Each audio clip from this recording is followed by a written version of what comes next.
Suicide is our next topic here. It's a very serious condition that not only affects the younger populations or even the middle-aged, it also affects the elderly populations as well. So suicide is that ideation of wanting to end your own life. Usually it comes with depression. Not 100% of the time does it come with depression, but usually it does. As well as other risk factors precipitating a plan to end your own life. And usually we see risk factors and signs and symptoms with cutting of the wrist, having disformities or deforming your body. Those are usually cries for help. So let's get into our main nursing actions as well as kind of a suicide assessment, what we do in the hospital. And a little bit of how depression works on in this thing. So, let's say your patient comes to the hospital, and I worked in the ER for a long time, and someone just says, I just want to die. Those words, just saying you want to die, will put you on a 24 to 72 hour hold. So we're going to watch you. We're going to put someone in the room with you to watch you 24 hours a day to make sure that you do not try to harm yourself. So that's one of the biggest things that I used to do in the hospital as an aide before I was an RN. And one of the things that we do is make sure that the patient is not a risk to themselves. So we want to ask the patient, how serious are you about this attempted suicide? Were you just saying it like, oh, I failed that test, someone kill me? Or were you saying, well, I lost my job, lost my family, I really just want to die, I'm standing on the edge of the roof. How serious is this? Is this your first attempt? Basically, what were the events leading up to it? Is this real or is this just like, like what is it? So I'm going to go into that real quick, but after our nursing interventions here. So, for our data, we are looking to assess the patient's verbal cues. And for verbal cues, we want to have that subjective data. I'm going to kill myself, or I have to answer,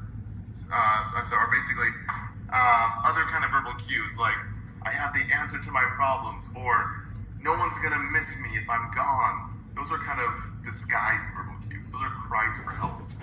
And we are trying to help your patients here. I mean, psychiatric issues are no different than a liver or cardiac issue. Your brain is still an organ, and your brain sometimes messes up, just like your heart and liver do. So we're here to fix that. Or it can be in the form of actions, like behavioral cues. Basically, giving away your possessions, things that mean the most to you. If your patients start giving away whatever they value the most, it shows you, in terms of, actional cues or behavioral cues, that they really don't have any value in terms of material possessions in this life anymore. So, I know that's very, very subjective and it's very almost gray to see, but just remember, for suicide patients, if you guys get a question like that on the NCLEX, giving away personal, valued possessions, that's really huge in terms of a risk factor for your patients. One of the other ones is cutting the wrist, like I already said, sloppy dressing, being increased use of alcohol, and then we want to get a lethality assessment. And this is what we're talking about over here. Now I'm going to go into that, pretty much what we need to ask our patients, but I want to talk about our nursing interventions first here. So you're the nurse, you've assigned your CNA to sit with your patient who has come into the ER and has claimed suicide or whatever, said they want to kill themselves. The main nursing responsibility is to gather information. Never ask a suicide patient any other question initially. Always ask them, how does that make you feel? and those types of questions, assessment gathering information types of questions. Almost always that is the answer. You're never going to want to direct a patient or instruct a patient before you assess.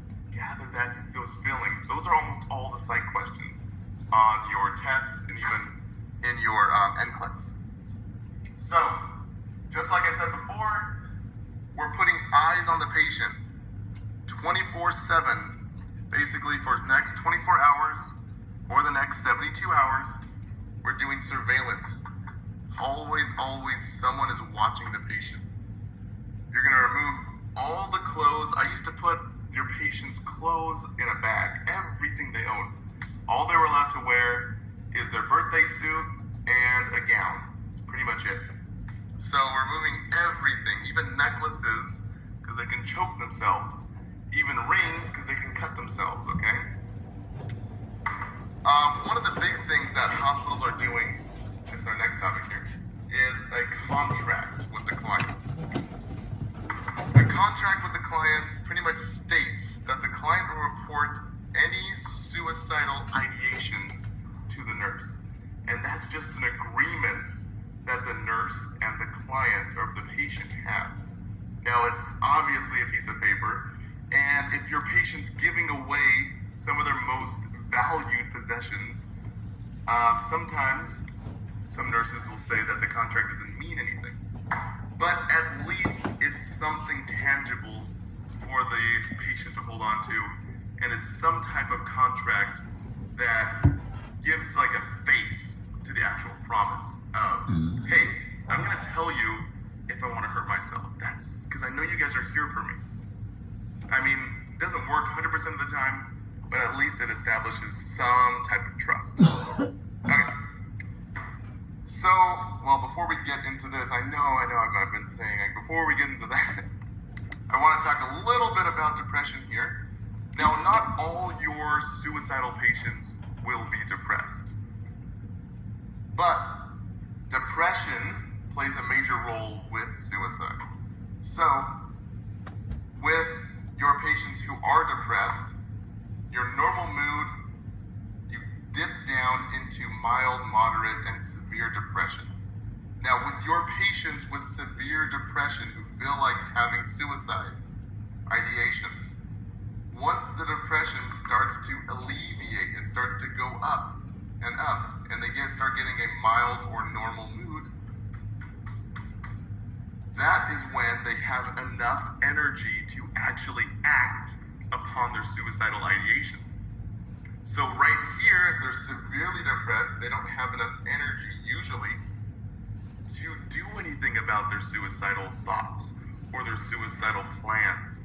What they do have is actions and energy to do the suicidal action once it gets to the mild or normal type of mood range, okay? So, just remember, any type of alleviation of depression can cause your suicidal patients to act out their plan. So it's not going to make the suicide scenario any easier. It's going to be having your patients on heightened alert to the actual suicide themselves. Now, how serious are your patients with their suicide plans here? Scroll in here. So plans for suicide. Sure, you failed the test and you say, oh, I just want to die. That's way different than someone who's actually made a plan, that made a will, that is giving away their most valued possessions. They don't care about this life anymore. So that's why we always evaluate your patients. We want to know when they plan to do it, where they plan, and how they plan to do it. And we will actually sit down with a patient with a form and fill this out. This shows how big of a risk factor they are. Like, have they tried it before? Have they actually hung themselves before and it didn't work?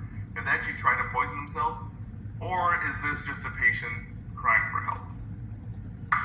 The means available, what will be used? What is available to the client right now? Do they have a gun, Are they trying to cut themselves? So